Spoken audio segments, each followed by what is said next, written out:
I don't know how this works. Hey, look, we're live.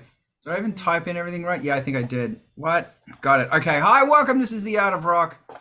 This morning it's The Art of Chaos. I like chaos. Chaos good.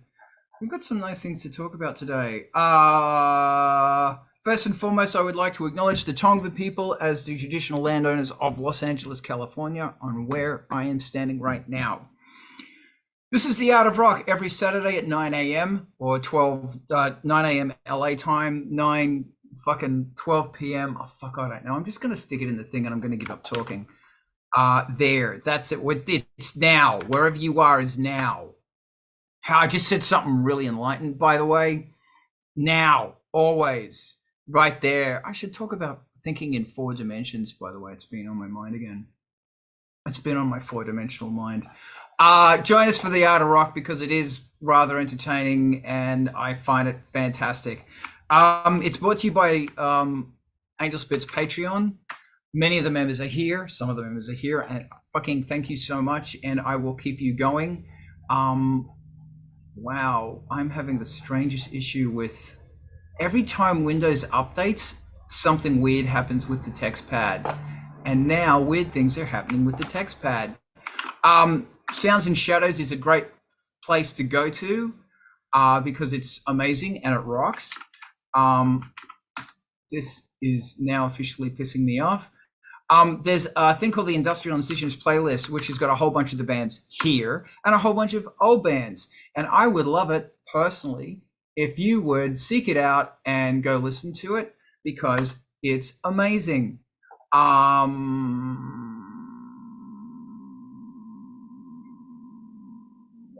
This is just, I am not having a good day right now. That's the Industrial Incisions playlist. And after this, we're going to zoom on over, we're going to raid on over to MTV TV, which is there. And if you want to find a new favorite band, it's on MTV TV. And if you're looking for an audience, it's on MTV TV. Wow. Hey, anybody else who got a Windows update recently? If the text pad is automatically jumping to the bottom every time you flip out of the screen, this is incredibly aggravating. Let me know. Gee, Windows updates. It's my favorite thing to talk about. Actually, you know what? My favorite thing to talk about is file management because apparently it's all I'm good at. Razi, do you want to talk and maybe try and get yourself out of this hole? No, because anything I say now is going to result in you mailing me a bag of shit. So yeah. I'm really... Yeah, actually, I like talking to you about reinforcing good like file management behavior. And it's not just the management, it's where you put stuff so that you know you're going to grab it. And like you seem to think pretty clearly along the same path, whether you're actually grabbing the file or storing the file. And for whatever reason, I don't. When I'm storing the file, I've got a whole plan. I'm like, oh yeah, well, it's obviously categorically music recording, albums, remixes, and then some like masters, and I can never find it again because now I'm looking for it in the context of finished songs. Like, anyway, long way of saying my shit's a mess. Okay. Don't send me a bag of shit. I won't. I like hearing what you do. That's very kind. Thank you very much. Hold on, I'm just trying to stream this freaking thing to freaking. Oh, you want me to describe my file path for a little bit longer? No, I don't. But no. Okay, so the way you do it, here's what I do: is I have the name of the album. Because each project's got an album, and with Angelspit, it's AS dash the album number dash the name of the album. In fact, a lot of them I don't end up putting the name of the album on there because that changes at the last minute. So that's the first thing that's in there. Then there's a folder in there called music. There's one called art. There's one called advertising. There's one called press. This folder is going to end up being 10 gigs. It's going to be a big folder. Now, these are not the music software working files. I will have something similar to that on my music computer, where it is also AS-A12 or IP9K, or just ICE for Ice Planet 9000, or May for May Graves, because I'm also working with May Graves, May-A2. May's our second album is called May-A2 because it's the second album. And in there, I will have, in the music computer, I'll have all of the songs. I also have another folder in that master May folder, or the album folder, called ZZ Finals, and that's where all the final mixes go. So if I do a render of the track at version 4, it goes in there. Then inside there's another folder called old. So once I put render number 5 in there, 4 goes in that one. It will also end up, and this makes it really easy for backing up, because you can just go click drag to back shit up. Meanwhile, back to the administration computer, shall we say, where we have the project. In this case, let's talk about Angelspit's 12th album, which is being worked on now. So that's AS-A12. And there's a folder in there called music. There's a folder in that one called demos, finals. Inside finals, there is a folder called finals instrumental, and finals and inst, instrumentals, because I take instrumentals of everything. In both of the finals and the instrumental folder, I have a 320 megabyte MP3. I have 1644 for Redbook. I usually have 4424 for whatever. Also 1644 CD quality, I'm told, is now what Spotify prefers. One of my mastering guys says blah blah blah dithering, and I just can't keep up. As soon as he says dithering, I fall asleep. But apparently Spotify doesn't want to see 9624. Okay, Rizzy's agreeing with that. You're agreeing, right? Okay. I do agree. Yeah. Okay. So that's really good to know. If I do vinyl or something like that, or a tape or something like that, that will be 96K 24-bit. But anyway, there's a 96K 24-bit part. And here's the fun part. When I name the files, it's not dash final number 3. Yes, this is it. Once they're fucking finished, they're fucking finished. And the name of the file, of the final file, will become AS for Angelspit. An abbreviated name of the album, for example, if it's The Bastard Gods, which was album 11, it will be TBG. Dash the track number, dash the name of the song, with underscores, not spaces. And if it's the instrumental, it's dash inst. It actually might be dash 1644 or 9624, depending on the bit rate. Dash inst if it's instrumental. And if I don't do this, I'm going to lose shit. So I've learned it's got to be meticulously fucking organized. Thank you, Microsoft, for teaching me these horrible skills, because I work at Microsoft and I fucking got this shit drummed into me. Because the way you got to think about it, if somebody else had to go into your folder, they could find shit easily. So that's the musical stuff. Then there's the art stuff. And within the art stuff, you might be releasing one different single onto Spotify or streaming services each month, which is an excellent thing to do. So you're going to have inside the art folder, you're going to have single covers. And that's going to, each track is going to have its own folder, because it's going to have a Photoshop file and the final 3000 square size of the square image, and it's also going to have a 500 version as well, so that you can stick that on the MP3. That's for all the songs, and you're also going to have another banner in there for the actual album itself, which is going to have the you're going to have a different. So back to the art folder, you'll have a folder that is the CD artwork. If you do a CD, there's going to be an MP3 booklet folder. There's going to be a vinyl folder, or whatever other things you're doing. If you're doing t-shirts, you might put it in art, or you might actually have another folder called merch. I actually also importantly have another folder within art called banners. And banners has the Facebook, Instagram, blah, blah, blah, blah, blah, blah, blah, all the different banners that I need of the artwork. This is why I spend several days a week doing admin, because this shit takes time.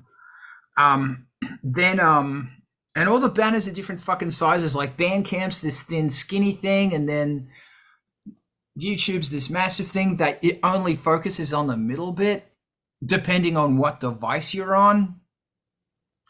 And it, really importantly, inside the music folder, there's a shortcut to an Excel file that I update all the time, which is called, Jesus, this is so boring. It's got a list of... You're so helpful. So Thank helpful. you. Keep going. It's got a link to... It's got the name of the album, every song under the album.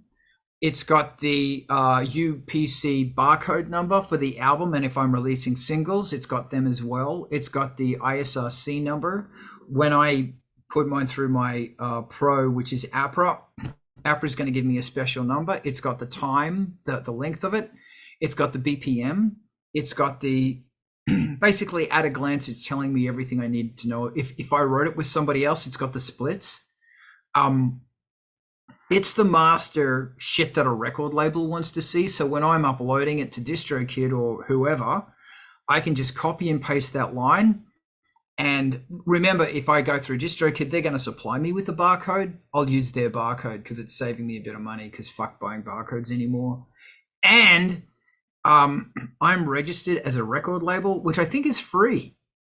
So you get an ISRC. And by the way, if you need an ISRC, let me know and I'll toss you one. So I can generate them. Here's Eric. I can generate them for freebies. So that's... Ask me questions now. Yeah. So first, I don't feel quite so nuts about how I've organized my stuff. Thank you for that. The thing that you've got going in this is the consistency and familiarity and the grooming and tending. Like, you spend time with these files, you know what your hierarchy is, you know where the stuff goes, and you can go look at them. And, you know, like at the beginning of the question, I've totally forgot my database. I keep it in Notion instead of Excel. Of the ISRC codes and the titles and the working titles and the splits and the art and UPC codes. Like, I have that too. But there's enough friction just in double clicking the launch icon, the application icon for Notion, and thinking, oh, what are the updates going to be? What are the layout glitches going to be with this version? So your spreadsheet thing, bulletproof, works great. And thank you for going through that. I don't really have any follow-up questions other than, yeah, it's good to really hear the level of detail and care that you put into dealing with that stuff to save you time when somebody says, oh, send me a track. And yeah, like fucking around writing your MP3 tags into, you know, the master file instead of just having a bunch of rendered versions of it in your folders already. So now there's another thing that I do. Thank you very much. There's another thing I do as well that I need to do. I don't do it. And that is when I'm doing a remix album. What I should be doing is having a separate master folder for it as well. So A11, the Bastard Gods, there should be another folder, and it shouldn't be inside that folder, but there should be another folder called A11 Remix. No, that's not for me. A11 Remix. And inside there is, I'm going to need all that stuff again. I'm going to need all the files. I'm going to need the artwork. I'm going to need all that stuff. The other thing is I need stems. Although I will usually have the stems like in the Google Drive or something, but that shit takes up space. it does, but you have also a way of like just keeping the duplicates. Like, you've got a couple of different copies of your master finished 2-track stereo mastered files. Just one's on the music computer, one's conveniently there for your business stuff. And, yeah. I mean, we have storage. We can do that. And another thing, this is showing how old school I am, is that on my C drive on my computer, I have a drive on the C drive called Zoog. And on my admin computer, everything admin related is in there. I don't go through the whole Microsoft fucking bullshit of profile, desktop, blah, blah, blah. Don't put things on your desktop. And it's because it's in Zoog, and that's another reason for an easy backup. I just grab it and move it. Plus, the really important files are sitting straight on the C drive. Because usually on the C drive, everything's in a folder, but this shit, I will just, and I've got like my to-do lists, and there's a couple of other Excel files as well. I will just grab them every single time I archive, I back up, which is kind of like every 2 weeks. Can I jump in on backups just to Please. underscore my feelings about it? Backups have to be automatic for them to be really backups, because the problem happens between when you thought of backing it up and when the disaster happens, and that's when you lose stuff.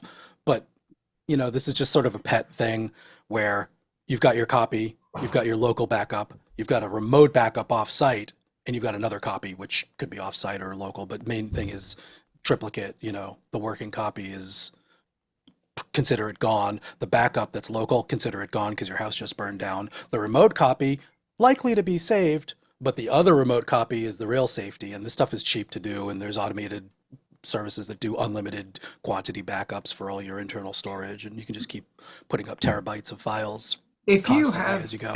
If you have a suggested backup, would you be so kind as to drop that in there? Because this is something I need to find. Like, absolutely. Remote, because I've got like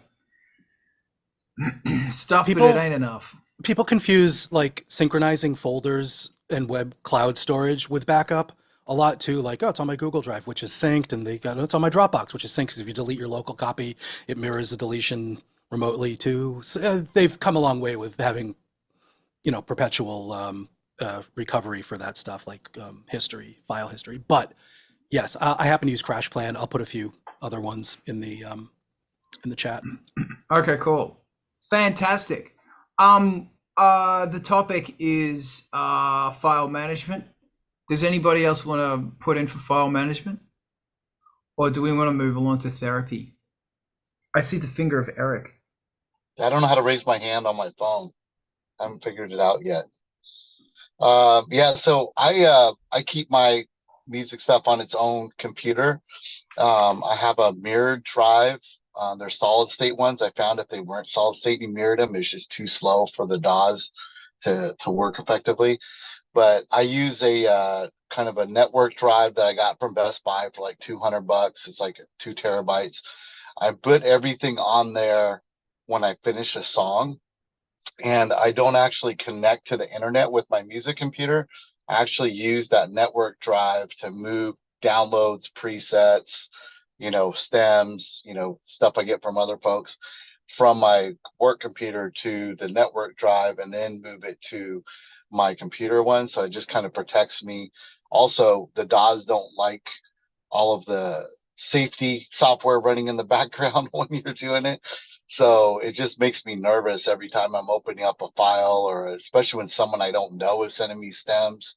And I'm like, I always open it on my business computer, make sure it's getting scanned there, then moving it to the network drive, then moving. It's a pain, but once you get used to it, you don't even think about it anymore. And then when a release is done or a single is done, I move that to the network drive. And then I have a second one where I'll back up the FL Studio, the DAW files, and the samples. I have been looking into using, I can't remember the name of the cloud software. It's one of the ones out there. You can sync FL Studio and Ableton and some other ones to their cloud thing. So when it does back up for you, it's on your normal computer, it's backing up to them. And it also gives you a way you can work on projects together online while having that off, that cloud backup. I think that's kind of sexy. I'll also mirror, like, if you can afford the luxury of space and of money, get a separate music computer. Yes. Because, and also mine has no viral thing over. And this week just gone, I was super nervous with getting my Cubase onto my computer. It scares the shit out of me because I don't fucking have viral software on it. And also the great thing about taking physically, when I had this computer built, I specifically said I do not want a Wi-Fi card in it. And the guy went, what? And I went, please don't put a Wi-Fi card in it. It's a hard jack network on the back. And when that's unplugged, I'm free. There's something psychological about it, because the thing about it is you can't just go flip on over and check Facebook or something. Yeah. It's one thing that does suck about it because it shares a monitor. One thing, it shares a monitor. So if I'm working on my admin computer, for me to get onto the music computer, I have to close down and actually then go on because the computers share a USB mouse and keyboard. So I'll move stuff over. Yes, Eric. Yeah, I use a switch for that, and switches suck, man. It's like every one like stops working, so I'll have a switch that it's like a physical box. It's very unsexy looking, and it just shares the monitors and the keyboards and the mice, and it'll work great for a week, and then all of a sudden the next week it doesn't work. It's a pain in the ass. Sometimes the computers don't recognize it the right way, but that'll allow me to kind of bounce back and forth. But I 100% agree. Keeping that separation keeps you off Facebook and Instagram and the rabbit holes and the distractions and all of that stuff. And it kind of, in the same space, you can flip into that mode of I'm doing music and I'm not doing my other thing I normally do while I'm sitting in this chair. So it helps kind of with that mindset as well.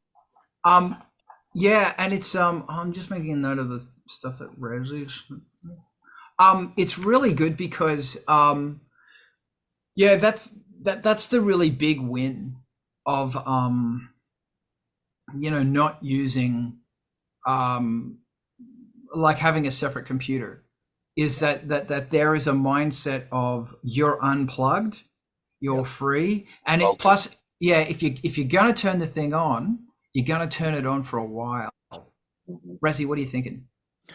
Just one of the other sort of advantages of your music computer being its own island, whether or not it's connected to the internet or you use it for other things, preserving the state of the thing so you can get back to work. And I want somebody to chime in with the Windows equivalent of this, but the continual incremental, I just saved over a file, I want to go back 5 minutes in time on Mac is called Time Machine. Basically, it's continuous. You're probably not going to ever find something that didn't get captured in there. And you can either say, I fucked up the file, I want it back, or I want to go back to January and restore my entire computer state, or my computer got run over by a truck, here's a new one. I'm going to recover where I was when it got run over with a click and, an hour's worth of munging files over. Like that kind of thing. Essentially, you throw a drive on one of the ports on a Mac and it says, oh, is that your Time Machine thing? Let's start. And you're like, yes, thank you. Just use up my entire new 8 terabyte drive and keep stuff forever. That's great. And then you just add another one. So that kind of thing, like for your music computer, you can have it all back. Like it's good. But the other sort of catchphrase is 2 is 1, 1 is none. So 2, you got your computer, you got your backup. That's 1. That is the basic. Then you go to one of those services that I posted in the thing, and you have it go off-site to another location, and now you've got some amount of secure backup for your hard work, for your passion, your blood and sweat. These things are solved to make it very likely that it'll be recoverable in catastrophes. So. Thank you very much. Alex, what are you thinking? Short thing, something that I've also heard recommended as a cheap additional backup solution is to buy a Blu-ray burner and just burn your contents onto a Blu-ray disc. And if you have maybe your parents or somebody else who you trust and your data isn't so private that you can't do it, you can even mail it maybe to them to keep safe in case your house burns down. So there's still one copy available, and you can do that maybe once a month or so. Man, I remember backing up to DVD. It was endless fun. I maybe should do that again. Eric. Yeah, that's funny. I thought you were going to say CDs. The waiting, having to leave and come back and wait till they were burned. Those DVDs took forever. One other thing that works really well is I have a WeTransfer account. WeTransfer lets you transfer, I think, up to 2 gigs for free, and you can keep it on there forever. So when I'm sending stems to people, I just set it to never expire, and I've had to go grab those stems to get back to something that I'd overwritten, or I continually worked on the project and then go, oh man, I really lost. I wish I'd kept that one thing. Also Gmail, you can send stuff in Gmail and it holds it for you. I mean, those are other kind of less organized kind of tactics or ways to do it. And then back to what Carl was saying about having a separate computer. I got one from Sweetwater. They have specialized computers that focus on speed and hard drive for, and less graphics emphasis and stuff like that. I end up doing all my graphics on my home computer, my other one. Fantastic. Thank you. Ivan, melt me with your brain juice. Yeah, I thought you were going to talk about QuickTape. Scuzzy drive. Yeah, no, I mean, back in the day, I did my backups to a Jazz Drive. Dude. Hey, Omega. It's interesting that I still have like a whole bunch of my stuff is still on that stuff because of the emulators. Like all that shit is I have 1, 2, 3, 4, 5, 6 drives right in front of me, 7 right in front of me, right there. All the Ice Planet 9000 and Angelspit and Meme stuffs. No, I lie. There's another 4 stuck in behind it. And I also have like, emulator factory, things.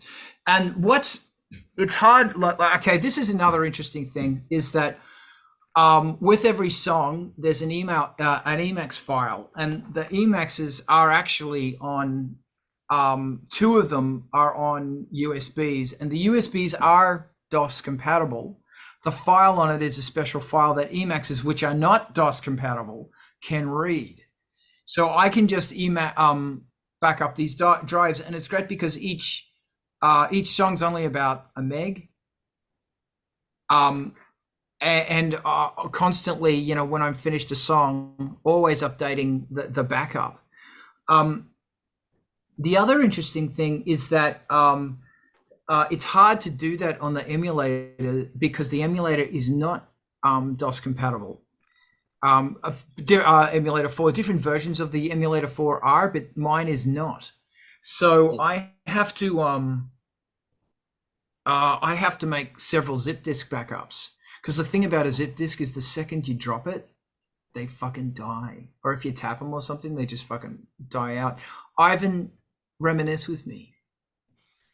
Got one of these for the ESI32, and I can just image it and I'm happy. Which is good. It would be Windows 11 does have a kind of an equivalent of Time Machine. And I gotta say, it would be lovely if DAWs could figure out a way to do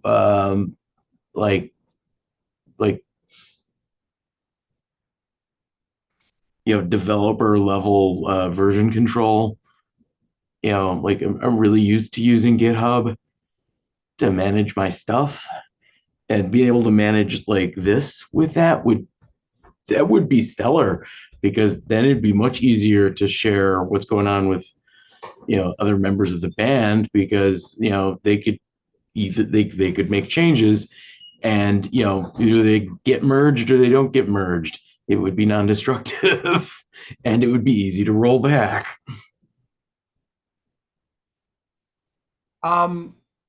Brilliant. Thank you. Eric. You're muted, my darling. My bad. I just want to say Raz looks so good. That camera and his crazy looking hair and that background looking good. Thanks, man. I do like that, man. I almost want to take a screenshot. It's like perfect picture for you. The other thing I was going to bring up is there's backup for live stuff too, right? So we just did about a few shows over the last couple months, and we had a situation where, oops, something didn't work, or something wasn't as we expected with the sound guy and sound engineer at the venue, where they had a problem. And when we showed up, we have our normal setup, and we have a mixer that we bring with us, a Stagecraft 12 or 16 channel that we play through on stage. So we just have 2 house outs and 2 mic outs. So it's very simple setup, but we have also a USB on there with all of our tracks in case we got to go karaoke that night because something broke. And we've had airplane trips that break stuff. And then just file wise, we have 2 sets of files. One I carry also in one of our cases, and one I carry in a backpack that have all the videos and stuff and promo material and sometimes songs for the DJs and stuff like that. But we carry 2 or 3 copies of backups in the live situation just to make sure we can put on a show. Fantasticness. And that's also another thing about, oh my God, playing live is like the amount of joyous.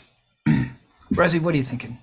Yeah, there's 2 things that come to mind. Hopefully this is a quick one before I go back to what Eric was saying. Ivan, in a version control Git repository style thing, is there one person that's in charge of accepting changes? And what's the right word for that? It depends on how you set it up. And as it turns out, and Carl, you may have had experience with this, Perforce. It's what the game industry uses, because the game industry is used to dealing with big video files and stuff like that are not just text files, which Git would be good at. In Perforce, you can set it up so that it needs like everybody to agree that a file gets deleted. Like a vote. Yeah. Okay. Which in that sort of use case, totally is absolutely the most sensible way to deal with that. Well, I do love the idea that you posed, and I think I've heard you say it before because it resonated. The idea of, in a band situation, being able to do version control on your projects and stuff like that would be, that would be amazing. And blowing. Eric, you brought up like a really good point about the other kind of backup that we haven't talked about, and that's like for show control and stuff. Like at a certain level, you just run 2 computers going full time at the same time that are both plugged in with a Y connector to the same things. And maybe there's 2 mixers going to and the last thing in the chain is a pair of power amps. And the only thing you don't have redundancy on is the speaker array. Who knows? But that kind of like all the way from the musicians through the stage support, through the PA, redundancy is another kind of backup that's really interesting too. I don't have like a lot more to add to that other than like we used to bring 2 DAT tapes instead of just 1, and then maybe also a burned CD of the backing tracks back in the day. And I don't know what the modern equivalent is, other than I will say I remember taking scissors and a small screwdriver and reinserting the end of a DAT into the hub on a DAT tape one time before a show. Not for me, it was for somebody else. It might have been. I think the modern equivalent of that is bring everything that's going to be your backing tracks on your phone. Yeah. Absolutely. That's backup. And that's trauma. Thank you. I am very grateful for this. Do we want to change it around onto another conversation, as I have one here ready to go? Okay, let's do that. So my thought is, my song sucks. How do I fix it? And it's not Carl's song, it's your song. Like if the song is lacking energy, if it's lacking power and pop and that quiverous thing. And it could also have to do with a method of frustration that you're a place in, or of that deep depressive boredom. So to make things more fun, we've got a deadline. Razi, what are your thoughts? I'm going to be more kind to the self in this story and say, this song isn't working. Something about this isn't meeting expectations that I want to improve. And maybe the whole thing doesn't suck, because if your song really sucks, let's face it, put it away. Do something else. Go fucking, play a different instrument and get yourself back into a headspace. But if you are committed to this song and there's something that's not satisfying you about it, start imitating a different vocalist. Stop imitating the one that you thought you were imitating. Take out most of the parts, and all of the parts except for the vocal. Isolate it. Play something completely different. Reharmonize the along with the melody. Varispeed the thing. Take it to a new tempo. Your DAW is going to handle it. Your voice is going to sound chopped up and glitchy, and maybe that's going to be the solution. Take out the vocals. Imitate it with an instrument that you don't play. Everybody's got a recorder or a broken saxophone or something sitting around. You'd better, or a blaster beam, something. Make that the lead vocal. Start substituting stuff and just really change the context, change what you're focusing on, and the thing that you are obsessed about not making it, maybe you just mute it and it never comes back. Maybe it reveals itself as it was great in the first place, but it was clashing with another part in the thing. There's so many ways to rebalance and reframe the suck, the irritating, the it's not making it. But your song's made of a lot of parts, and you got to start eliminating some of them, because you're in this frame of mind where you don't recognize which element isn't the one that you love, maybe, if it's just suck in general, if there's just a pervasive vibe from the track that you're working so hard on. You put time into it. It's got your personality, it's got your stamp, it's got your skills, and you've got to just start killing some darlings in that thing and find the parts that are really the culprit for not bringing it to its fullest, to the place where you can fully appreciate it. That's bloody excellent. Thank you very much. Eric, what are your thoughts on this? Yeah, some songs deserve to die. Sometimes it's hard to let them go because you spent 10 hours on it, or 15 or 20 hours on it, and you're just trying to bring it back to life. It just, sometimes they don't deserve to live. I agree with what Raz is saying, because it's just find a different way to approach it. One of the things I like to do, I agree with everything he said, those are great ideas, is sometimes I'll take my vocal off because I feel like that's not what hitting, and I'll send it to someone else. Say, hey, want to try to throw a vocal on here? That helped with the song on the last album, which Madman, which really kind of Thomas from Terminal injected some new energy into it. And that time I sent that to him, he was kind of stuck on some stuff he was working on. He needed something else to focus on. So he was at the right place for the right time to really add the energy to that song that I wasn't able to bring to it. And then when I got it back, I was able to riff off that in a due way. Another thing I like to do is I'll go in and I use a lot of VSTs and plugins, and I'll just start switching up the sounds. Like maybe I start switching up the sounds into different bass sounds or different leads. And then maybe I'll get really crazy and change the drums into a bass sound and the bass sound into drums or something like that. Or I'll start turning gates on, like, and getting random weird glitchy things, a la Skinny Puppy gator technique that they do, or he used to do. But also it's just, sometimes, man, I could have a great song. I'll go put it away, listen to it again. I spend about 2 hours on a song. And if it's not hitting for me, I put it away and I come back a couple days later.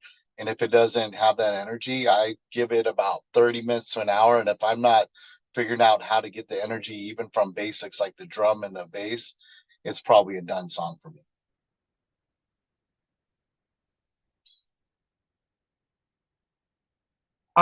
Thank you. That's very interesting.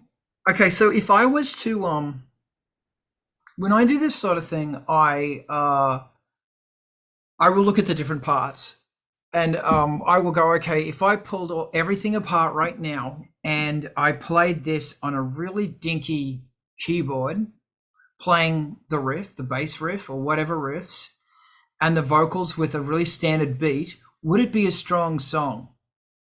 And what I'll do is I'll go in and I will firstly address it there. What's the bass line doing? Is it interesting? What is the bass line? I'm of the belief that a song needs a bass line, or something interesting. I mean, like New Orders, they were bass lines. They were interesting, and it may have been the same note, but it was interesting. You know what I mean? Next, I will look at what the vocal is doing. And If the vocal is not, if it is not interesting or exciting, we've got a problem there. And I have found constantly, I have found that you can't write a vocal by using your finger on a keyboard and coming up with a vocal line. You got to sing the fucking thing, because your vocal is going to do stuff that you're not going to think of doing, that your fingers and your brain. It's really wonderful because you're this walking fucking instrument, that the musical ideas that your finger and brain come up with is different to what your voice comes up with in voice mode. And if you want to come up with a really cool like kick drum pattern, tap your foot on the floor, because your foot on the floor isn't going, oh, EBM 1 2 3 4 1 2 3. It's going dish, ging, ging, ging, gish, ging, gish, gish, ging, gish. It's doing something interesting.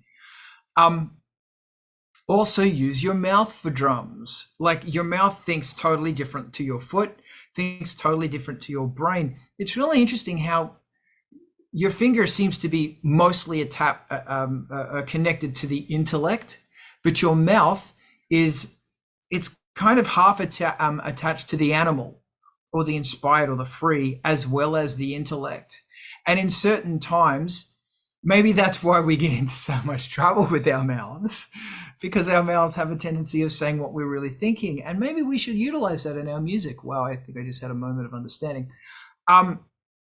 So once you understand, and that's why whenever I'm writing a song, I always start with the worst possible tinky, plinky, plinky plug-in sound that I have. And then once it sounds good on my tinky, tinky plug-in, I move it over to everything else. And get the behemoths involved, because if it sounds good on plinky plink plink, it's gonna sound massive on a fucking Moog 1. So,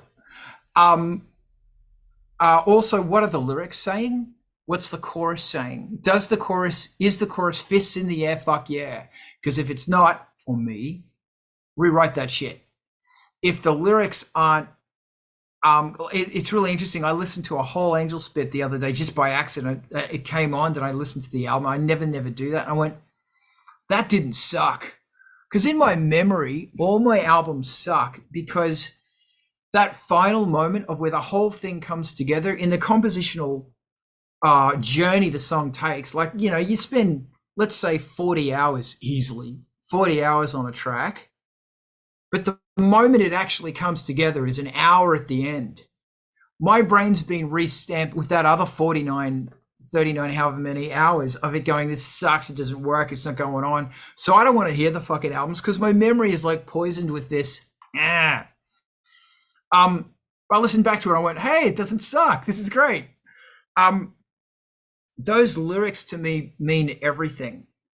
And it is the cutting blade of warfare, for want of a better term. Actually, no, fuck you. It is the cutting blade of warfare, because I'm interested in war. I'm interested in rebellion. I'm interested in turmoil. I'm interested in setting things on fire and dancing around it naked. That's what I'm interested in. And I need this to inspire people to get a computer and throw it out the window, to throw their boss out the window, and to throw a chair out the window and generally misbehave like they're 14. I want that to happen. I want you to do that because you need it. Your soul needs it. It's a good thing. And my thing is that when the music doesn't match that, that's what drives me crazy. The first thing that is going to fuck energy for me is a 4 on the floor kick. Don't ask me why. 9 times out of 10, if it's 4 on the floor, it ain't going to deliver devastation, because the bass is talking so much. Blah, blah, blah, blah, blah, blah, blah, blah, blah. It's not leaving room to breathe. And that's the other thing. It's not about where the note starts. It's where the note ends. If you want your snares to just fucking punch, cut them so they're an 1/8 or a 16th long. So they get in there, they say their thing, then they get the fuck out. And it's just stuff. It's stuff like that. And that's what, and it's really funny that I am a big believer in, okay, you got to walk away from it now. I totally agree. But there's this other thing, is it for me, I've got to reach this point of supreme frustration with a song, that I am not afraid to beat the shit out of it, to go against it in an extremely psychologically violent manner. Can we make that clear too? That if this was a living being, I'd want to fucking hurt it. Because being nice to it, it's a goddamn dragon. You gotta fucking beat that thing with a stick. A big fucking iron stick with barbs in it. Because it's not nicey nice nice. Fuck nicey nice nice. If you want to listen to nicey nice nice, listen to fucking Chicago. Don't get me wrong, Chicago's awesome. Those bass lines and Peter Shakira, what a fucking guy. And I would do it all for the glory of love. And I would sing that shit just to re-emphasize the ever-failing male stereotypes that we were brought up with and we will never fucking achieve. And by the way, you're just a fucking princess and my job is to rescue you? Fucking what? Anyway, I digress. So the point is that I want to take to that and everything with a hammer. And there comes a time to walk away, but there also comes a time to just stick your fucking head, right on, just keep going through that turmoil until you reach something amazing. That's all I got. Rezi, can you help me talk my way out of that? Yeah, sure. You go to like get peak bellicose and hand it over to the pacifist in the room. I like how that works every time. Hey, be nice to your song, man. Who will fight for your honor? It's a great song. Be nice to Everybody your sample song. that. One thing that we forgot, well, I forgot when answering is you put a deadline on this. And we're talking about, just start again. But that doesn't work if there's actually a deadline. And it occurred to me that having a couple of trusted people that you know what their answers are, but you're going to go to them anyway, you're stuck. You've got the thing. You've identified to some extent where the problem is in this song and your confidence is low on it and you want it to change. It's an element that you know. This is kind of where it hinges. Maybe it's a lyric, maybe it's a melody, maybe it's one of the chords, maybe there's a key change that you failed on. I got a guy. I know a chick. You call that person, you get the answer that you knew they were going to give you and you commit to doing it. That's the important part because like, oh yeah, okay, this feels differently now that they're actually critiquing my song, even though I already knew what I was asking for and I'm actually asking for it. You suck that up and do the change and listen to it and then live with it for, if you've got 5 minutes because there's a deadline, things due tomorrow. But keep that change in there and go back to your other version. Feel if it's solved and maybe there's a compromise that comes to light just because of that interaction of those things. But yeah, sometimes it's like, game show, phone a friend kind of moment where you can actually get a little shortcut to a solution. And scream hysterically at them. Sometimes I need that. I actually got my best buddy in Australia that we just bitch about music and afterwards just like, I just want to make music. I will just, before I throw it to you, Eric, because you strike me more as a Journey guy, no offense. That's a real diss. Hey, you look like a real Journey guy. I'm a Jerry Rafferty guy myself, but I will say, Chicago, their fucking Moog bass lines are fat as it gets. The best fucking Moog I think I've ever heard has been Chicago bass. Bow, ba bow, ba bow. Fucking great.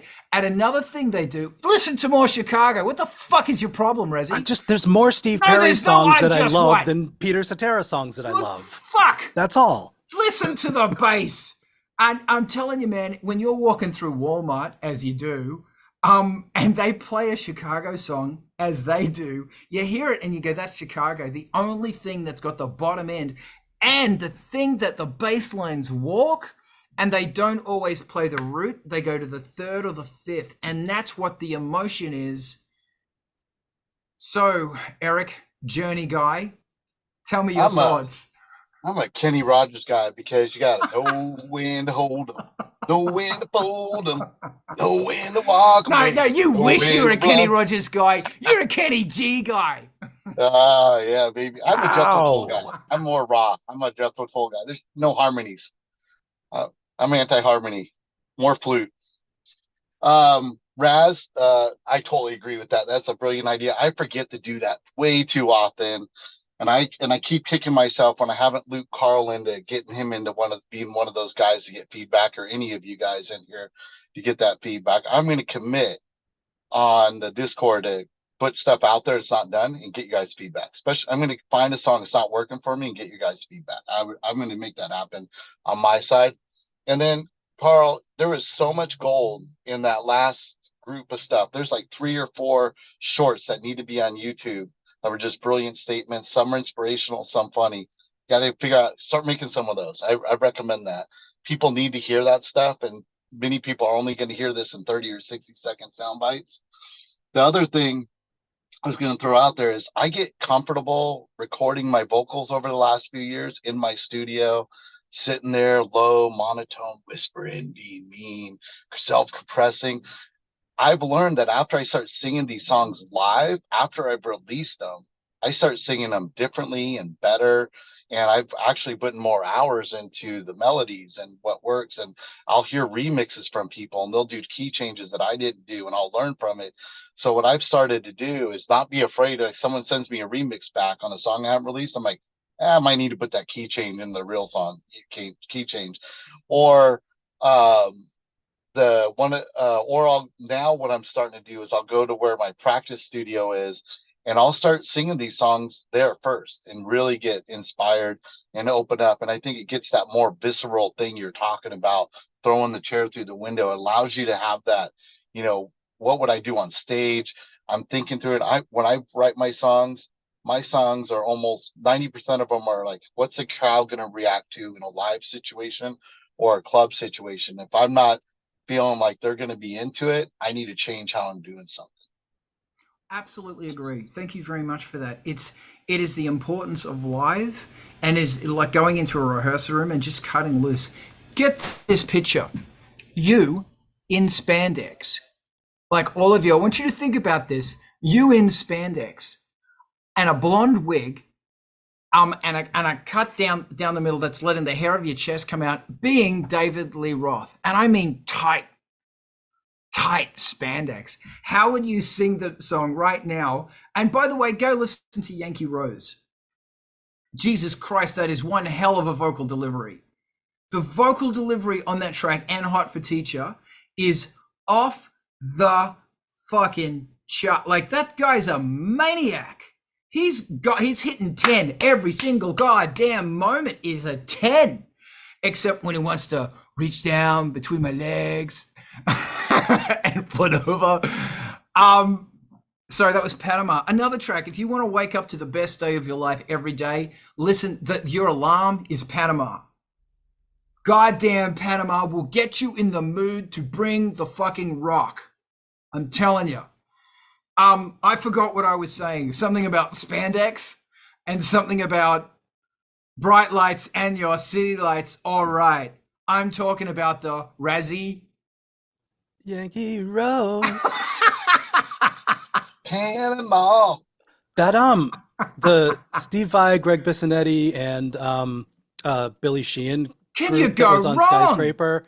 That was a good band. They were and the backing vocals. Skyscraper. Okay, so a fun point. I'll be quick. I saw this interview with David Lee Roth when I was like 14, and I didn't get it, but I get it now. And he was saying that all these bands put session musicians together, and they try to make it sound like they're a band, and they've been going for 20 years together. David Lee Roth said he wanted to get the wildest fuckers in a room and to make it sound like this was their first rehearsal, and they were just going nuts. And he fucking did. Skyscraper, man. Holy shit. Just a jig low, and everywhere I go, people know the part I'm playing. Yeah. It's Guilty such pleasures. It's such a great fucking, and look, I'll be quick. I won't. You listen to Yankee Rose and watch the video, because I'll take a glazed donut to go. Is that the lyric? A bottle of anything and a glazed donut to go. My doctor says I have to take a laxative. Because I don't have to do all the talking. No, I talk and they listen. But my point is, watch Yankee Rose, watch the full video. But when you hear, and every shot he's wearing different spandex, listen to what is going on. He'll sing something. Steve Vai will answer with guitar. He'll sing something. The drums answer with beats. It's constant, nonstop. It is a hideously good album that has hideously well been thought, like, off the fucking chart. Yankee Rose. Go, Rezi, go. I live for that a cappella at the end of "Just must be just like living in paradise." Yeah, Like the yeah. vocal stacks on that. It's a great little melody, well Yeah. executed, beautiful. That comes at the right time at the end there. And the keyboard player is surrounded by 3 emulator 3s, which at that time were hideously expensive. Nice. I don't even know who played keys on that one, I don't because know the either. trio, the rock trio is sort of the famous thing. There's something that you started touching on also with the oh, it was like probably 10 minutes ago now, but the space around the notes, the durations of the notes. And I don't know if this leads into arrangement and composition and deciding on your performances and stuff. Whatever the context was that led to it, I had asked before, like, what makes you turn up a song really loud?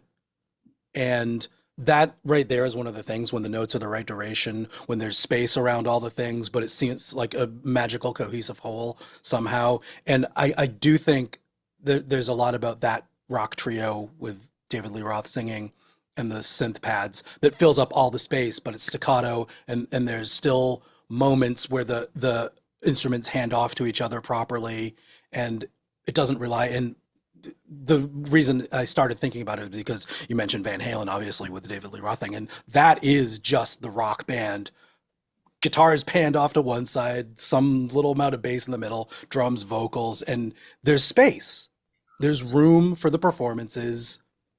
There's great players. There's great production going on, making decisions about what to keep and when it's right. But there's space around that stuff. And I don't think Van Halen's necessarily the example of I always crank it up, but you kind of do, because there's so much room to do it. But yeah, my question about it though was like, is there a good example of a song that you always turn up really loud because it has those properties, since we've sort of broached that? Can I just really quickly, Eric, I see your hand. This is a very interesting thing, comparing David Lee Roth as David Lee Roth and David Lee Roth in Van Halen. Van Halen relied on side chaining, because Eddie Van Halen didn't shut up. He just talked and talked and talked and talked and talked. And he was fucking great. And everything he said was amazing. Please, Eddie, keep talking. Steve Vai knew when to shut up. And that's the really interesting thing about Vai talks, Dave talks. Vai talks, Dave talks. They sing the same thing.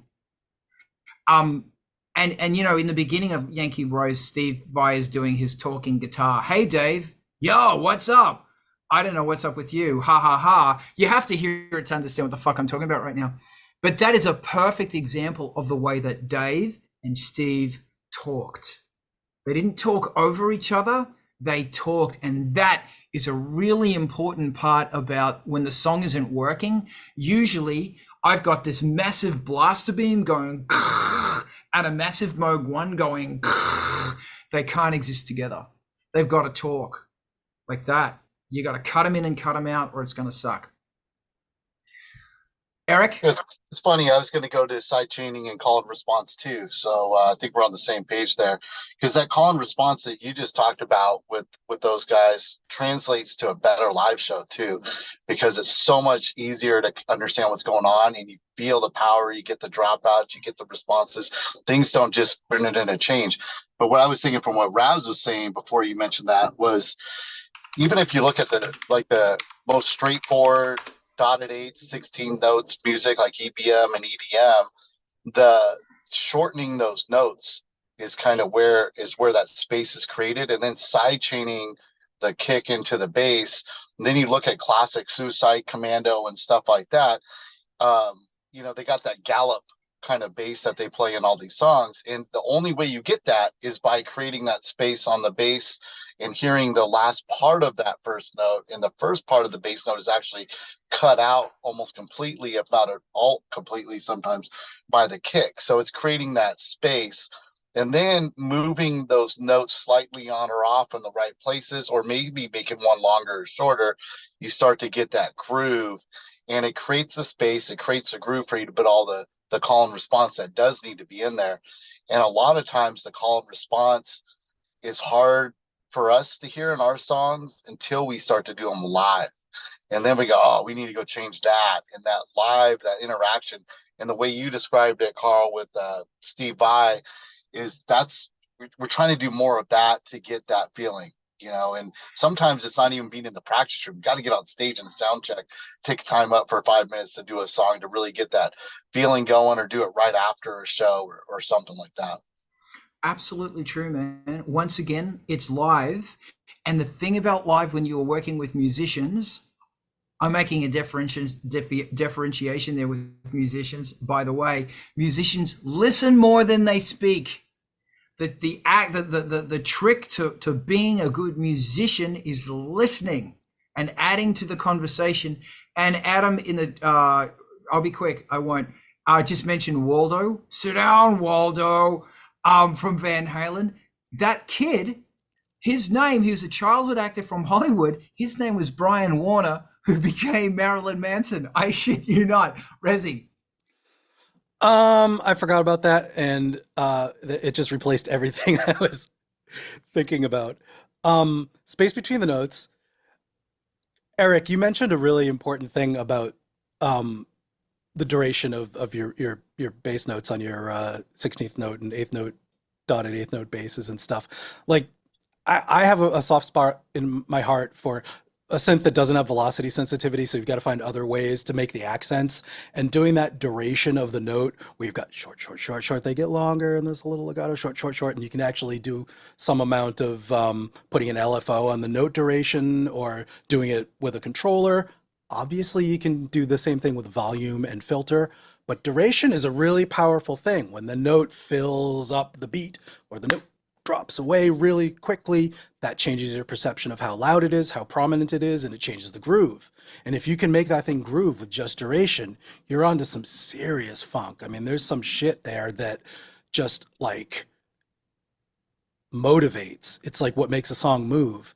And let's face it, these things are so compressed dynamically in the end anyway, that volume isn't going to do the thing at the end that, you know, like, oh, these notes are softer, there's the loud one. That's not going to have the impact. You've got to find other ways to communicate that kind of evolving pulse over the bar. And for some reason, this is a little bit of a shift to the thing that made me think about this question in the first place. There's some funk songs that are really full sounding. The horns are all over the place. The foot is like, you know, the kick drum is an entire quarter note long. There's no muffling in it. Everything happens on the downbeat, on the one, as they say, and has sustain over the whole bar. You know, there's grunts and stabs in the horns and the vocals, and the guitar is maybe plinky, but there's this insane fullness in the productions. And one of the song that keeps coming to mind, because I was listening to it last night, Holy Ghost by the Barkays. It's a very sampled song, but it has all of these elements that we've been talking about the duration changes, about the fullness, about the space, and the dialogue between instruments. They're tossing around phrases between the horns and the vocal and the drums and the Rhodes piano and stuff, just like in masterful ways. And the recording is so thick and present and filthy. It's an amazing piece of culmination of like a lot of these things that we're talking about. And that's not a question, that's just a statement. That's where the funk is. Thank you. Really quickly, before I throw it to you, Eric, if you know the one, put the kick on every second one of the bar. So it might go boom, ka, boom, ka, boom, ka, boom. So it misses every second one, it misses. It's just, it will line it up. Prodigy does that. That's an absolute band that's a turner-upper, that band right there, because of the space. Also, if you want to do something fun with velocity, assign velocity, if you can on your synthesizer, to the decay, to the decay of the note. So the harder you hit it, the longer the decay is. So if you're just going clip, clip, clip, it's a short, super short spike. It's still going to the same velocity height, but the harder you hit the note, the more decay. So down, down, down, down, down. And you can really, and even when you start compressing and stuff like that and using EQ, you're still hearing it, because that's the battle, is when I EQ this, when I dynamically EQ this, and when I compress this, how do I still keep a sound that is keeping something weird going on? Eric, what are your thoughts on everything? Man, once again, I don't need to say anything. You're always going to say that. You always know what I'm leading to, man. I work a lot with Tone Pusher, with his presets, guy out of Canada. I'm not sure if you guys know him, but he puts out presets for Serum. And one of the things he started doing is doing what you're saying, is start attaching those things, not just the velocity by how hard you're hitting the key, but attaching it to other decay and attack and stuff like that, or multiple things. And then he and I have chatted quite a bit about that and how to use that. And it's to get this feeling and this energy and this different than just always having the same velocity and then going in and trying to humanize it afterwards. Not having that humanized part at the beginning is more inspirational. And I like to then go in and maybe I'll add distortion or some kind of effect to the wheel or something, so I can use that too and give it some more variation and stuff like that. And then on a totally random note, Brian Warner used to come into our club in Hollywood when he was recording Portrait of American Family, and kept telling us he knows Trent Reznor, and we kept kicking him out of his club. Long story about that. Lots of stories with him coming by our club back in the day, and interesting guy. And you keep going, who is this spooky kid? Yeah, we always call them spooky kids, and he'd always give us the middle finger in the first round of shows because he's like, "No, we're Manson now. We're Manson." I'm like, "Spooky kids." Fantastic. He drinks at a bar close to me. Called the Drawing Room, and you walk in there and it's full of train wrecks. And it's great. Anyway, is Dragonfly still down the street from you guys? That was where it was. We used to do, not off Hollywood, the next road over, south of Hollywood. Selma? Maybe it's not that. Or Sunset. Sunset. It was on Sunset, I believe. And we were at the Dragonfly there, and we do a Monday night industrial night. That's what was the crossroad? I was waiting for that. Then I'm going to ask the exit. California streets and exits and highway numbers. Take the 405. Get off. I would exit 101 to the highway. Go Get south off on the Gower. Highway, left on Sunset, and then it was because it was east on Sunset, and then there was like a car dealership, and then there was Dragonfly. I don't remember the crossroad. So that's down there, Western. Where's what? Is that near the Home Depot? Yeah, it's near Western. It's like a mile south of Palladium and the Pantages or something like that. Oh no, you mean east? Yeah, east. Yes. It feels south. I guess. Yeah. It gets weird around there, and then all of a sudden you're in residential randomly. Yeah. Been a while since I've been there. There you go. Is it off Cahuenga? No, I think so. I think it's near there. Hold on, DJ Recovery Rate. No, Cahuenga's near me. No, I'm sorry. We've just lost 3/4 of the audience now. It's going, LA people are doing the LA people thing. La Brea. It's off La Brea. No, sorry. No, La Brea's way the fuck down there, I know, dude. You're stuck on it now. They can't stop. Ivan, when you came over and we went to that club, that was off La Brea. Yeah, just because I don't fucking care. It's a street away from Cahuenga. Is it? DJ Recovery Rate, I'm in Hollywood, dude. We should meet up for a drink. Okay, so Eric, your hand's still up. Did you want to talk about Van Halen? No, I don't know how to use my phone. Oh, okay, cool. There we go. Hey, look, I just want to really quickly, if we want to talk about this some more, of course, that sounds great. But, and Brett's here, with the great help of Brett, I updated to Cubase 13 this week. And as you guys know, for nearly a year now, I've been umming and ahhing, and I got to tell you, I think I wish I did this a while ago. Although Steinberg's got a deal on right now because everything's 50% off deal because Cubase has turned 40. Steinberg's turned 40. I've been using Cubase since 1991. I was on Cubase 1. Cubase 13 is incredible. I mean, like, it's probably just like any other Fruity Loops or anything else. But, you know, I've always seen these videos where you can see the EQ, like the active EQ while you're adding EQ to it. It does that. And so I'm pulling in all the old mixes, and it's restored. It's hold the mixes. The EQs obviously sound a lot better. But I was really proud of, I saw, because in Cubase 5 you had to use your ear. There was no response, and my accuracy was pretty good. I was happy with.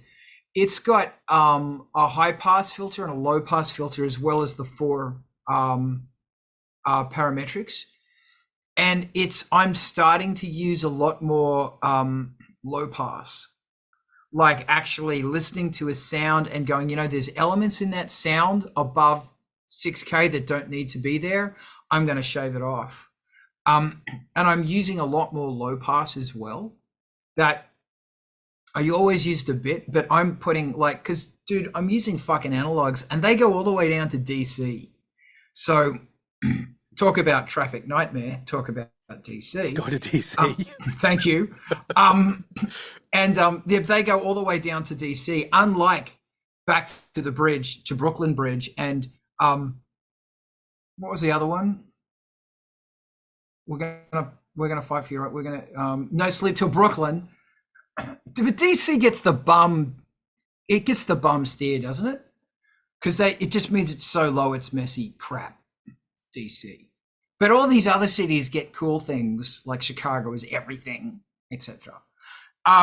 Anyway, DC is so boring. I know. And it's a traffic fucking nightmare. And when you're there, it's like visiting your grandparents. I mean, yeah, who live in spaghetti, and the spaghetti's always changing, and I don't know how to get there. At least, well, like if it was LA, you could get off at the 405, jump over to the 101, get off at La Brea, and you're there. Or get off at what's the closest one? Hollywood. There's DJ Recovery. Help me out. What's the exit past Gower when you're on the 405? Anyway, that's so Marina del Taco. That's the one. Cubase 13 is great, and the EQing of it is really good. And it's interesting that there was a Western. No, what's after Western? There's no Western's before Gower, dude. Come on. Okay, back to Cubase. I have to head up to Roslindale. I think it's 128 East, but you're actually going south. It's one of those highways. It's a state highway and 3. Yeah, no, exit at the 301, and it's anyway. The EQs and everything are really accurate. Each track comes with like this little workforce of a simple compressor and the simple compressor is so fucking good. It's razor tight, and like you having a compressor where I can actually it hears and can respond to, because Cubase 5 I'm understanding it didn't respond to a really fast attack time, so I couldn't get a really tight snare by putting a real attack on it, pulling it down 15 dB and putting a gate on it. It didn't respond, but 13 responds.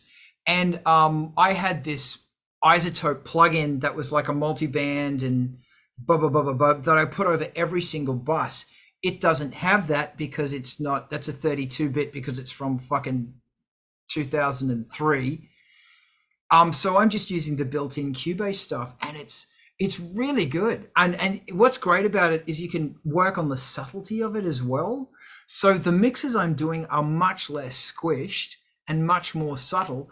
Plus, there's a built-in plugin called Frequency, and I've always wanted a side chain that wouldn't just turn down the volume, but would turn down a specific frequency. So I've got like this low shelf that every time the kick thuds in, it pushes it down, and it also follows the envelope of the kick as well. So it sucks out, I think 12 dB out of the bass, everything else that's low, just to impact the kick out. And it's got another one where instead of side chaining everything with volume against the vocals, you can pull a great big curve out at like 1-2K. So every time the guitars and the vocal is going to push into the guitars and stuff. But one thing I don't know how to do is Cubase has got the little bricks. And in 5, if the bricks overlap, but the audio didn't overlap within the bricks, it would play correctly. In 13, if the bricks overlap, even if there's silence in the brick, it mutes the brick to play the next brick or to play out the previous brick. And I got to figure out how to turn that. But yeah, 13's great. Brett, thank you again. And also Carson at Sweetwater. Dude, fucking great. Love it, love it, love it. Welcome to the now. And as a result, I'm actually gone through the May album, which is almost done, and I've re-engineered it, and it sounds so much better. And now I'm working on the Angelspit stuff. And it's really interesting that, you know, whenever there's that sound and it doesn't make sense, why doesn't this sound work? I can look at it and I can go, I know exactly why that sound isn't working because of what's going on in the frequencies, and just putting a really hard high pass on it isn't going to work. But anyway, that's my show and tell. But does anybody else want to talk about anything else? Some people criticize the whole thing about like keep your eyes off the music and like just get your ears around it. But like, let's hope that that's prerequisite, that you do stop to listen. Like what the tools that have real-time analyzers for equalization and metering for gain reduction, for compression, and a color shift for frequency spectrum things. These are just extra help shortcuts, because the one like major difference is the time component. Like you have to listen through a 5-minute song to find the moments that you're looking for, and that's great. You should do it. Somebody's going to be listening to that song. But if you glance at a spectrograph of the thing, you can find the peaks immediately with one glance that doesn't take the entire duration of the song. So there's like super useful aspects of putting, you know, transcribing an audio event into a visual representation. Like there's a reason this stuff has become popular. And I think it's great that you're assuming that the EQ's having the real-time analyzers, you're finding it useful and fun, and because it is, it's very helpful. And that's the other thing is that, like, yeah, seeing the lines and everything on the screen, that's great, but ultimately it comes down to your ears. Yeah. And this sort of also ties in really well with something Alex brought up, which is a question about how to notate ideas non-cloud ways, which comes into pen and pencil, which comes into your ears, which comes into the organic approach to music. But first I want to hear from Mr. Brett. I was just going along with the topic here, you know, as far as being able to visualize the music and whatnot. I find that I've been helpful for a number of years now. One of my favorite tools is a simple parametric EQ, but you know, the fact that it shows you literally the density of sound. You know, you can tell, you know, if it's something just fleeting. You can tell if it's something that's, you know, globbing up the middle. You need to reduce that stuff around 400. Thank you, Carl. And but no, you know, that was one of the things that, you know, early versions of Cakewalk, you know, handed you these just blocks, you know, of stuff. And I remember, you know, in the later versions when they introduced the Sonar platform, where you could actually get into each one of those blocks, essentially blow it up, see each note. You know, it actually changed the way I write music. You know, being able to get down to that level of detail visually is also inspiring. So I'm not really sure what the hate is on being able to see it, but even old composers and whatnot would sit there and look at their score on paper and make their edits pencil and paper. Thank you. Razi, go. I think that the most powerful part of it is giving names to certain frequency bands and giving words to certain overtones and timbres and stuff. Like gives you a shortcut to be able to act on them no matter what the tools are, because you can trust your graphic EQ by ear entirely if it's a thing in a rack that you're reaching for and it's the same 1/3 octave every time and you know where those frequencies are. And there was a time when that was reliable. But then, you know, Brett, like you said, now we've got parametric EQs, and we're going to do tone sweeps, and we're going to start finding those frequencies between the frequency bands of the graphic EQ. And now we can't rely on it so much to just be repeatable. We have to listen. And now we've got maybe plugins with different topologies for linear phase EQs and different, you know, control schemes, and the numbers are different. And you want to be able to reach for those things reliably. You can look at the numbers and see what the ranges are and actually say, no, I know that I've listened to this, you know, 200 hertz hump in my mixes so many times that I know it's about, you know, a quarter octave wide. Reach for the knobs, then listen, rather than sweeping around while you're repeating on the thing. So the shortcuts are super. And I was gonna ask, has anybody, you know, in the service of the visual tools giving you ways to name out what frequency you're at, what I mean, I guess we're talking about EQ here largely. The David Moulton Golden Ears course, where he takes you through frequencies and bands of frequencies and widths of frequencies, and gets you to be able to call them out and name them much more easily. Real fun hobby time stuff if you're into that, but maybe nobody else has. I mean, I haven't gone through the whole thing, and I can't do it like with Recall, but it's a useful tool. Long way of saying, yeah, bass, treble, mid-range, just turn them up and down. I highly, we lost Alex, I highly recommend doing a course that is going to help you begin to familiarize yourself with frequency bands, even if it's each octave, or if you're crazy, go into the thirds of the octave. But if you can start picking, that's 1K, that's 2K, just you'll start hearing frequencies in things, and it will make mixing so much easier. That's what I was trying to get at. Thank you for saying it that way. Like, I know there was a point to all this. The idea of being able to recognize and affect on your mix when you hear what the problem was that you're even trying to describe. Yeah. And something, you know, I've always struggled with compression because reasons, but now I'm working with a compressor that actually works, and it's like, oh, I get it now. Something else that works is fucking MIDI clock. MIDI clock on Cubase 5 did not function correctly or at all. As a result, so for 13 years, I was not using MIDI sequences coming off synthesizers. And I thought there was a glitch on the Moog 1. And baby, let me tell you, there's no fucking glitch on the Moog 1. As far because the it's that and the Rev 2 have got these beautiful sequences where you can build these crazy fucking sequences and shit. And I was figuring out how to work around that. It was the software. You know, man, I've sold fucking gear that didn't sync correctly, and now I'm figuring out it bloody synced. But anyway, yeah, back to it. I think this is the fun of audio, is it's the fun of this stuff when you can hear what compression does and you can hear what EQ does. And yeah, man, there's all of this other hoo-ha, boingity stuff. But at the end of the day, I think the two really important things are compression and EQing.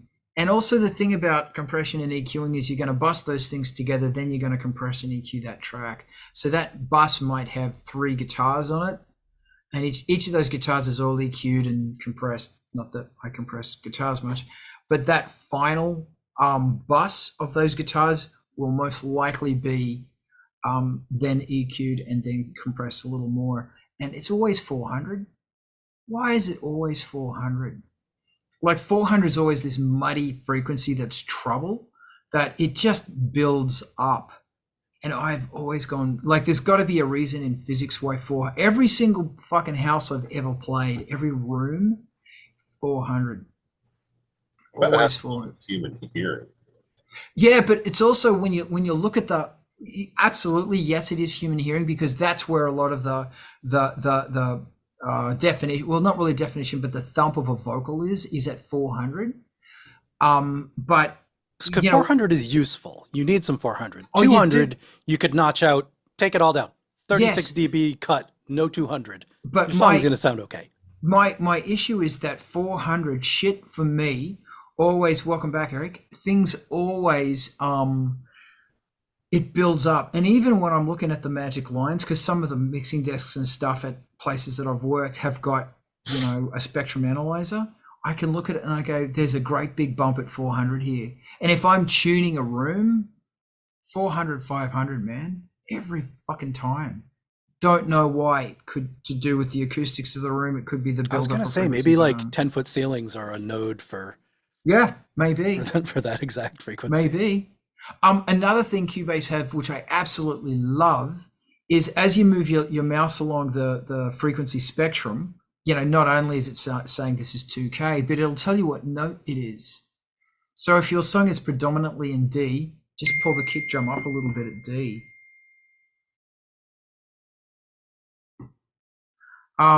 That's my thoughts.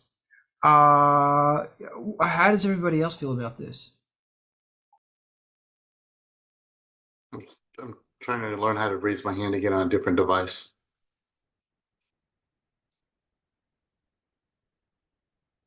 My sense is that your actual human hand gesture was sufficient. Yeah, that'll work. I appreciate it. In. Yeah, sorry, I was trying to figure out what I'm doing here. This changed since I've logged in. I saw a video from like some rock and hip hop producers on stage at something a few months ago. I was trying to find it while you were talking, and they were talking about the reason they cut out 400 in a lot of mixes, and they all have like some range between 300 and 400. They're like, oh, to remove the muddiness. But then the modern guys are like, but that's like the soul of the music. Like that's where like the real music is, and that's where it lives, especially in a modern world where that frequency plays on a lot of the lower end devices or shorter frequency or less frequencies available on an iPhone speaker, right?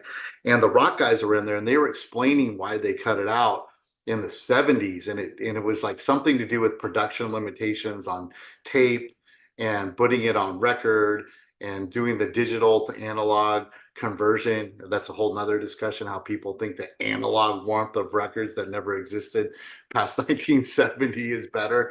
They're all digital.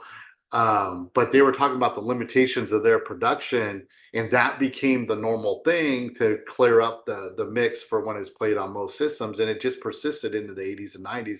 And then the modern producer, especially around hip hop and some of the other ones, started emphasizing those frequencies. And then the rock guys said they've started doing it now, and they were comparing the different mixes between albums. They were using Metallica and some other ones as examples of really how that range doesn't exist in a lot of mixes in the history of recorded music until the last 10, 15, 20 years. Fascinating. Raziel, what are you thinking? I've got sort of the most un-rock and roll version of that, Carl, which I mentioned to you earlier. I was doing a remote mix last night, so I'm listening on cans, and it's during a long monologue, and I've got headset mics on the speaker. It's a headset mic on the speaker, and she's got good balance. Her diction is great. She's sounds good in the room, and she sounds great on the live stream. And so I turn the volume up, take off the cans, go take a bio break. It's the long speech part of the thing. And I come back, I sit down and put the headphones back on. And I'm like, wow, she sounds really rich. Like that's like, there's such presence in that voice. It sounds better. I'm glad we put the windscreen on. And I realized I have the speakers are still up and I'm hearing them through the cans. So like perfect example of like a presence that was missing in her voice that I just wasn't adventurous enough to sweep and boost and stuff. But, you know, I went back in, I changed the EQ, I turned off my speaker monitors and listened on the things with a gentle boost of an octave or two of a couple of decibels in that range on her voice. And it sounded better. It was a good, you know, good choice. Yeah, that happened. It's okay. So this is interesting. Thank you. That with 400s, and I'll just come back to 400s. Like, so if you're not familiar, if everybody ever hears a mix or hears music and they describe it as muddy, they call it's that's around about 400. And I was talking to the maestro at the head conductor at LA Opera, and they were talking about classical composers would even they didn't have a lot of stuff going on in that lower range. They were only playing octaves. They weren't getting into fifths or chords.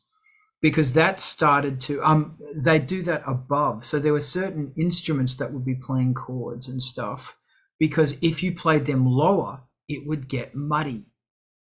And you know, while he's talking and I'm looking at this score, it's like, yeah, that's 400.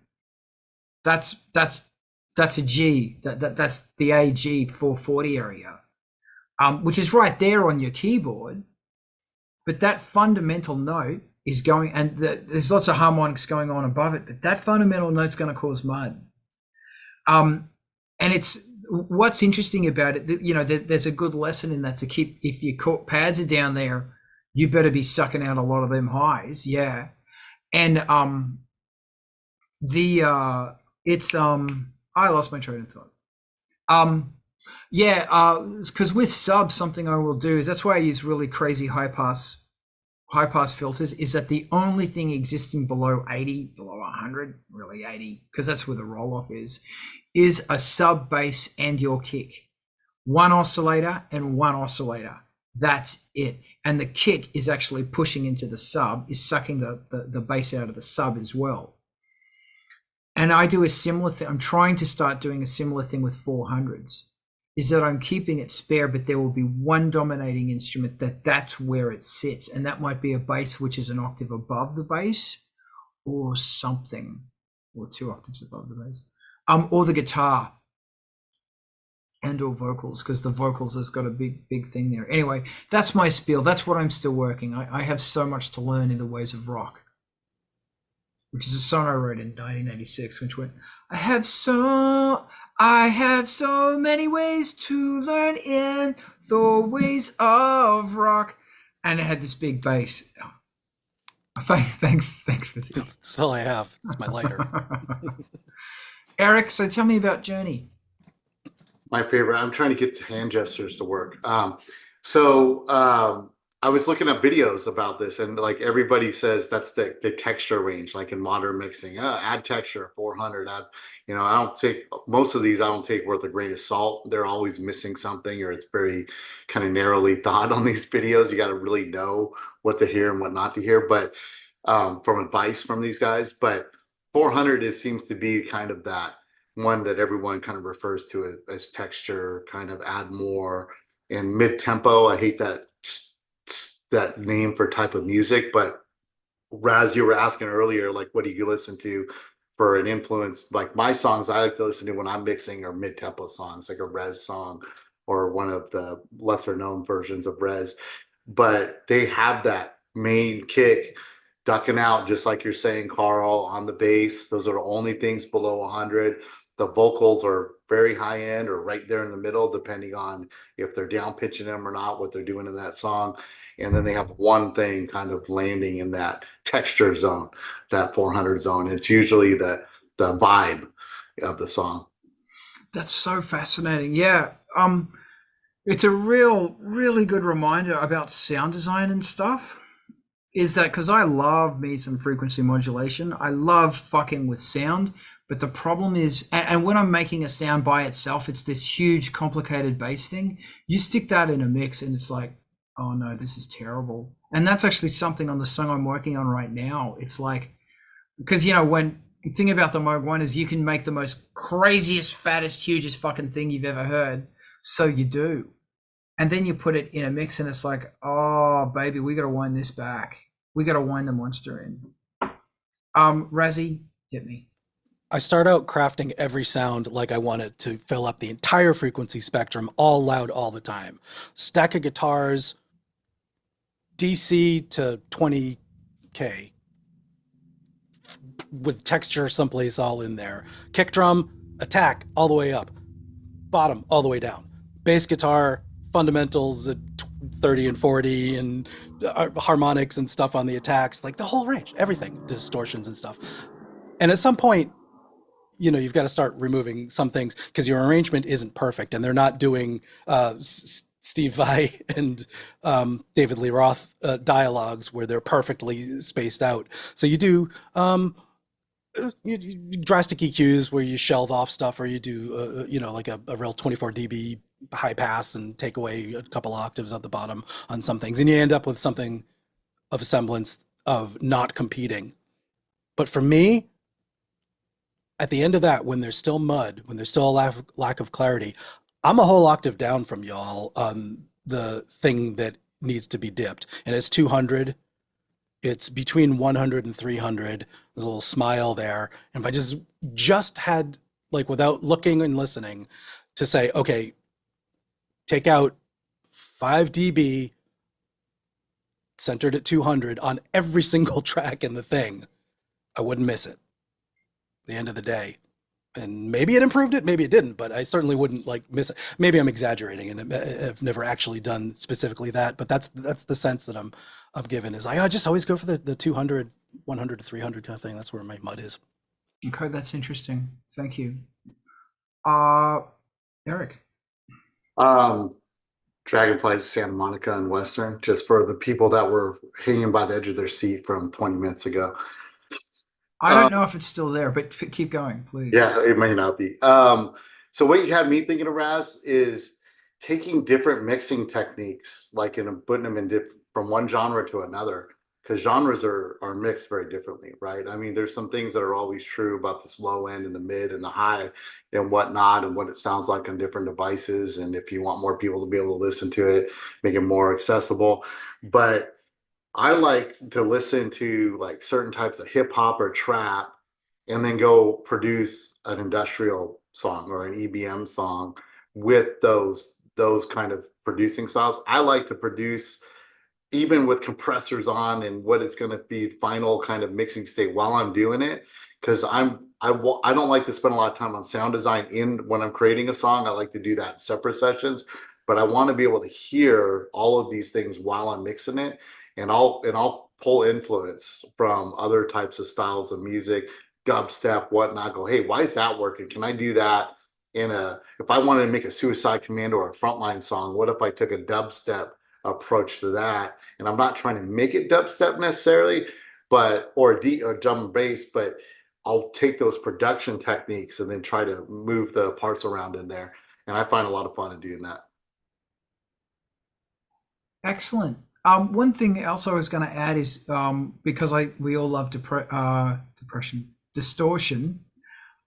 Be aware of distortion around 400, because that's the thing, is that when you've got a sound that's like super complicated in that area, it's not just the lows of the sound, it's also the harmonics of the sound as well. This conversation is making me think I need to redo this track. Razi, what are you thinking?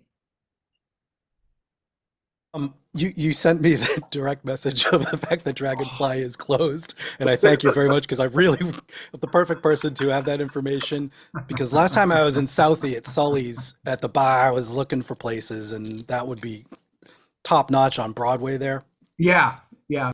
The East Coast, West Coast, right? There's a beef. Kelly's roast beef. Now there's one for you people who have actually been to Southie. The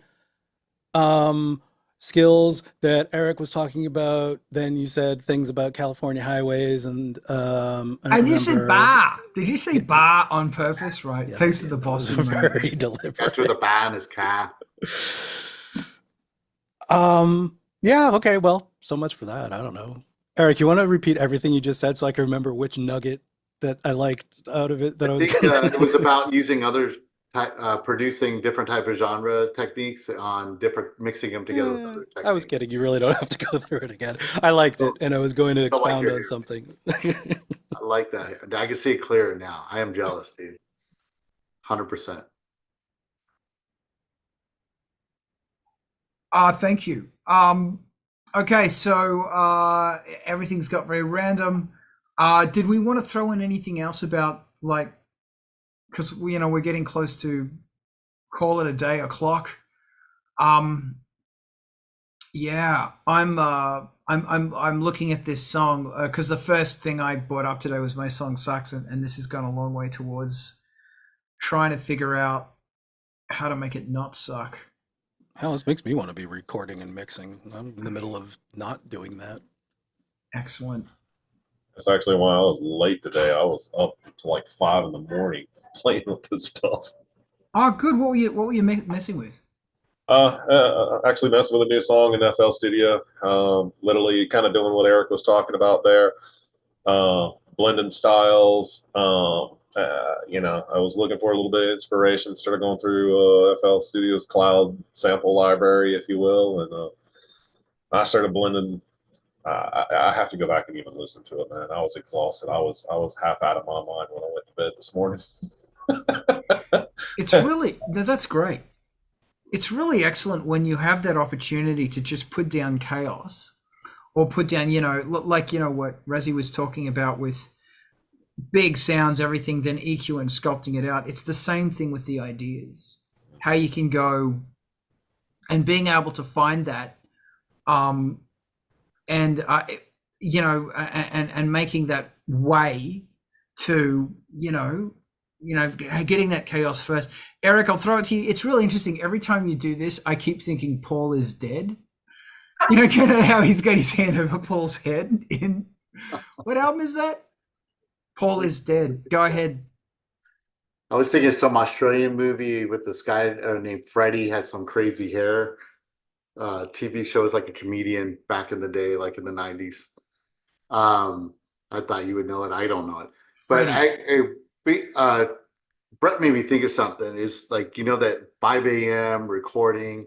I've mentioned this before. It's like, I like if I'm super tired and I just need to crash, I like to just get in the studio and try to do something for an hour. And I often won't remember what it is. And then maybe I don't even remember the next day that I did anything for an hour. And it also works when I first wake up in the morning too. Saturday and Sundays are great times to do it. I got a 9 to 5 job Monday through Friday. I like to do this 30 minutes in the morning when I can. And just, there's like, I think it's the theta state or something they call it, where you get into like almost like this dreamlike state. Your inhibitions are down. Some people are more creative in this mode. And I've come back and had a complete song. I'm like, how did I get that done? I look at the timestamps. I'm like, I did that in 90 minutes. The vocals, everything. It's like, it's not perfect. It's not well produced, but it's like, man, that's a gem. And it's one, and it ends up being one of the higher energy songs. And I noticed those songs tend to never be boring.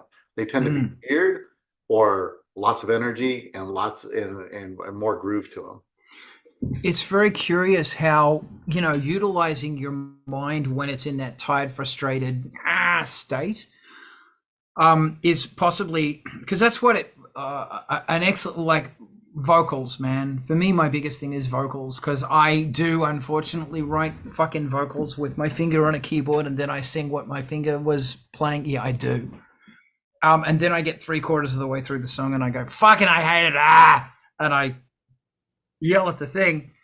But, note to self, it might be a really good idea for me to be trying to create that stuff late at night. Excuse me, because I don't create late at night because I'm just so fucking tired. Razi, help me. I was just going to say, it's a process, man. If you start by doing one finger on a keyboard to develop a melody because that's what suits the song and you already know it, some other part of your songwriter brain, that's the way in. I would say, yeah, it's a good thing you then blow it up and then use your voice to figure it out. But there's plenty of virtual vocalists that millions of people like, and it never does hit the human element. So you and me, maybe we like to sing onto a recording, and that's part of the pleasure of doing it, but it's not even that 100%, I don't know. Just a thing. This is a good thing. Please. Thank you. Brett.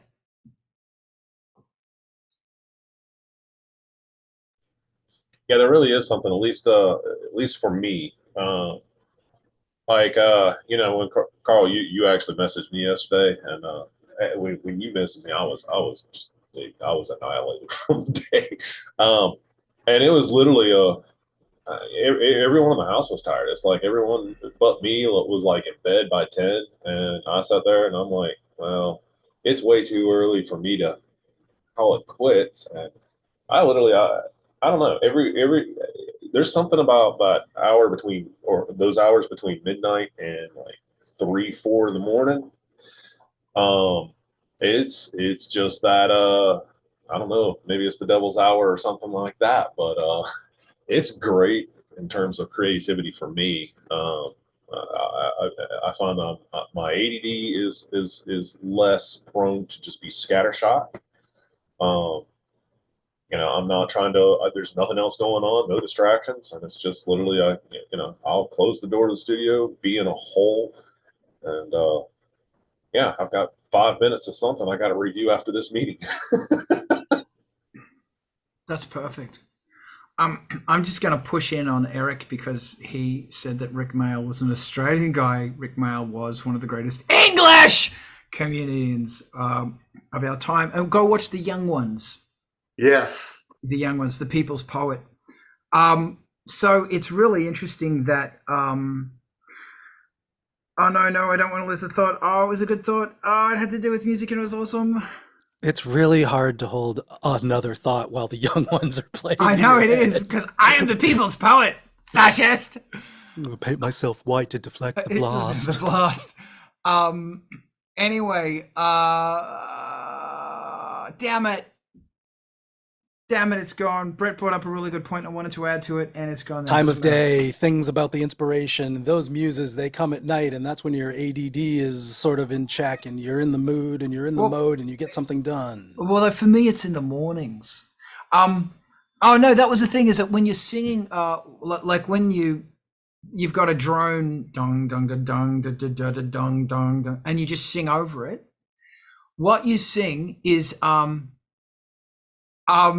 does anybody else like the Human League? If you just sing over it, I was brought up on the fucking Young Ones. Dear Mr. Echo. Just don't. Whoa! Revolution starting now. Dr. Martin's boots. If Luke Richards. I know. Yes. When you sing a line as indigenous to your vocal, you sing a different scale. And be open to the concept of that the scale you sing is not going to be following the rules that your finger and your brain sing. It's just going to go. Thank you, Eric. Okay, so we've just devolved into Young Ones quotes. Another one is Ab Fab. Really? Absolutely fucking fabulous. It was, oh my God. A lot more episodes, so it's harder to quote the 6 episodes that you've watched 1,000 times. But yeah. And Black Books. And obviously the IT crowd. Jesus, Black Books. So the moral of the story today is, I guess, Eric. I was going to just add to Brett real quick, and I was having fun distracting Carl to see if I could get him totally off his thoughts there. Also, that time is like freedom time for some of us because we don't have the things coming through the door, kids, family, real life, and that may be the best time for us to be creative. Sometimes that is the pressure for people too. It's like, okay, nope, nothing blocking me now. Sit down.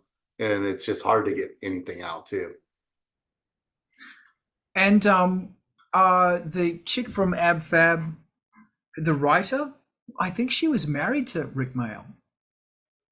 Because she first had made her appearance. Yeah, I totally listened to it. She first had made her appearance in The Young One, where she was Helen, and her name was Helen. My surname is Mucus. Yeah. That's why I changed my name to Mucus. That woman who was the main writer and also starred in Ab Fab, I'm pretty sure her and Rick Mail were married. Which would have been the most fucking gay. And then there's Filthy Rich and Cat Flab, which Rick and Vivian did after The Young Ones, which was, it got banned so many times. It was amazing. We would be remiss not to mention Bad News, since we're on the topic of music here. And Blackadder. So yeah, anyway, I'm going to call it. So the moral of the story is, I guess, watch more British humor. Hey, I just signed up for Pluto. Pluto it's a free thing, just like Tubi. Unfortunately, I think the advertising dollars also goes to Fox. I'm not sure, but it's got the IT crowd. You can watch the whole IT crowd on it, because you can't fucking see them anywhere else. And it's got a whole bunch of Doctor Who and Star Trek. Cool. There you go. And I made this story that I was thinking about Doctor Who that if you want to get really inspired, the last series of Tom Baker, and was it Peter Dawson? He was the fourth Doctor, the fifth Doctor, the blonde guy. That guy who Tom Baker turned into. No one knows his name, doesn't that suck? He was actually really good. Probably all of he was there for 2 years. So the last year of Tom Baker and the 2 years of Peter Dudo, predominantly the soundtrack was on CS80 and the whole BBC synth setup, and it was so good. It was so good. Fucking great music. Okay, I'm going to call this. We're going to keep chatting in the background. Diana, if you're there, stand by to raid. I think she dropped off the chat. She said she was last I caught. Well, I'll just say some final things first, and that is, please go and like the Industrial Incisions playlist, because there's a bunch of bands on there that you need to know about, and it's awesome. Please also, once again, fucking this bullshit's changing all the time and it's driving me crazy. And here's Frank walking across my keyboard. This is also brought to you by the Patreon. If you got a couple of bucks to spare, please, I'd be really grateful. It helps me out. And me out is what Frank says. See what I did there? Nice. See what I did there? That's right, Frank, that's my Moog. Don't stand on my fucking Moog. Does he listen? No. But now we are going to raid on over to MTV TV because it's amazing. Thank you, Frank. And if you're watching anywhere else, I gotta find the raid thing. If you're watching anywhere else, please yeah, totally. He's on it. Yeah, there's the link. Click on MTV TV because that's where we're going because it's bloody awesome. There. Oh shit, what just happened? Crazy. I just put that in the wrong thing because I got a million people. Just give me a fucking moment with it. Jesus Christ. Thank you, Frank. Honey, what? Yeah, there he is. Yeah, this is happening real. Frank, where is it? You're supposed to be doing this, Frank. That's right. Somebody wants to play right now. Thanks for joining us. We're going to start raiding to MTV TV. He keeps jumping off the chair, and I go, aren't you going to hurt your little feet? But no. There's the raid. We're going to MTV TV. Let us go now as one to MTV TV. Let us feel the happiness and everything else that is MTV TV and amazing bands that you've never heard of but are probably going to become your favorite. That's my Moog, Frank. Favorite thing in the world. And then we're going to hang back here and talk. I think we just raided. All right, we've raided. We're good. Yay, raid now. If everybody could do me a favor and turn your microphones on and just scream.